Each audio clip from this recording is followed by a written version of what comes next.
It's good enough for that, eh? One.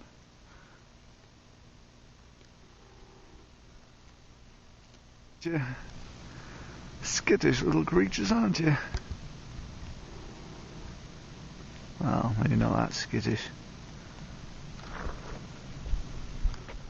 Okay, this is Dawn in Olympia, on the Olympia Peninsula.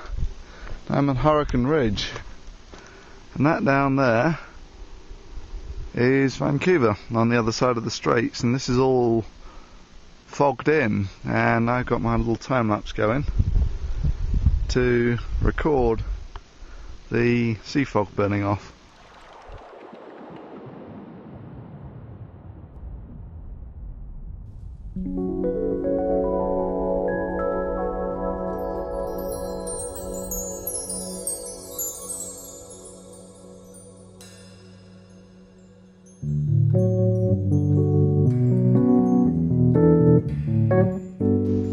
Okay, that's the Olympia Peninsula, and according to this, that is Mount Olympus, and this is all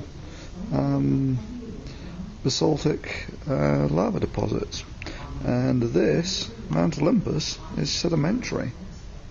If you can believe that. Got into this, that beastie over there, and that one there, there's a sedimentary top on it.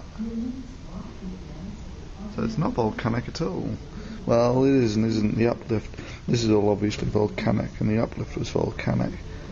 But I had no idea that the top of Olympus was sedimentary. I mean, that would put this much more akin to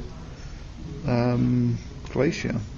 So here they have the plate going, the oceanic plate going down, and this is all the sedimentary stuff which is all contorted and pushed almost straight upwards, which is what we saw on the top of the ridge. Actually, look at the sedimentary rocks around here. Let's find some sedimentary rocks. Here we go. And what you find is the sediments are the sediments are coming straight out towards you. Here, you see this? Yeah, the sedimentary layers are coming out at 90 degrees to the way they should have been. They've been bent up, and they've been bent upwards. So the reckoning is Olympia formed underwater, and there was uplift, which is why all the sedimentary layers around here are really contorted. And then finally, this place got hammered by glaciation, which is why you get all these U-shaped valleys. As you can see, this place has started to crawl, so I'm about to move on. However, I just had a chat with one of the rangers, and I'd always assumed that this thing behind me here was Lake Rainier, a big ass volcano that had just got hammered by glaciers, but it's not. It's the ancient, this used to be an ancient sedimentary bay, and the continental plate, there's actually a little plate, it's not the Pacific oceanic crust that's pushing all this up, there's a little plate in here that pushes up, that's responsible for the cascades, it's also responsible for the uplift, and the mountains that you see behind me. And so what you actually find is all these mountains are actually almost entirely sedimentary. There is some volcanism around the outside, but this was all clearly made underwater, as there is pillow lava, which I'm hoping to see on the way down. So, yeah, I'd always assumed this was just a volcano that got hammered by glaciers, but it's not. It's mostly sedimentary. And because it's right next to the ocean, that's the ocean over there, the Pacific, there's the conditions are right for a temperate rainforest. So you get all these really eerie rainforests on mostly on the west side of Olympia, which is another of the main attractions here. And I'll see if I can find some on the way down. You can find them all over the place down here. It's just that on the west, that's where they're most dense.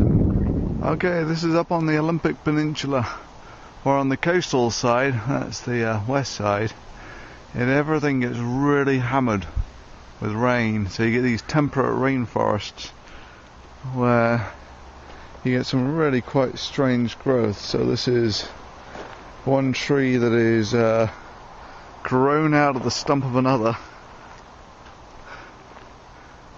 which is kind of funky. Okay, this is just some more footage of the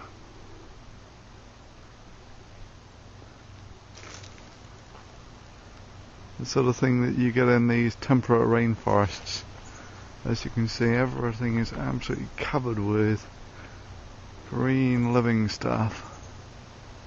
Look at that.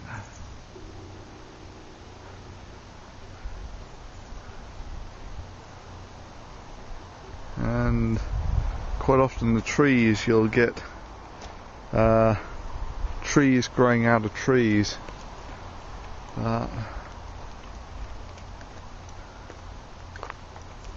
This is the sort of, there are much denser places than this, but I'm more on the north side at the moment. When you get onto the west side, it gets really dense. And even though there are some really quite big trees here, like so, for me there is only one place to see the big trees, and that's the James Irvine Redwoods in Northern California, where I'll be going on my way down.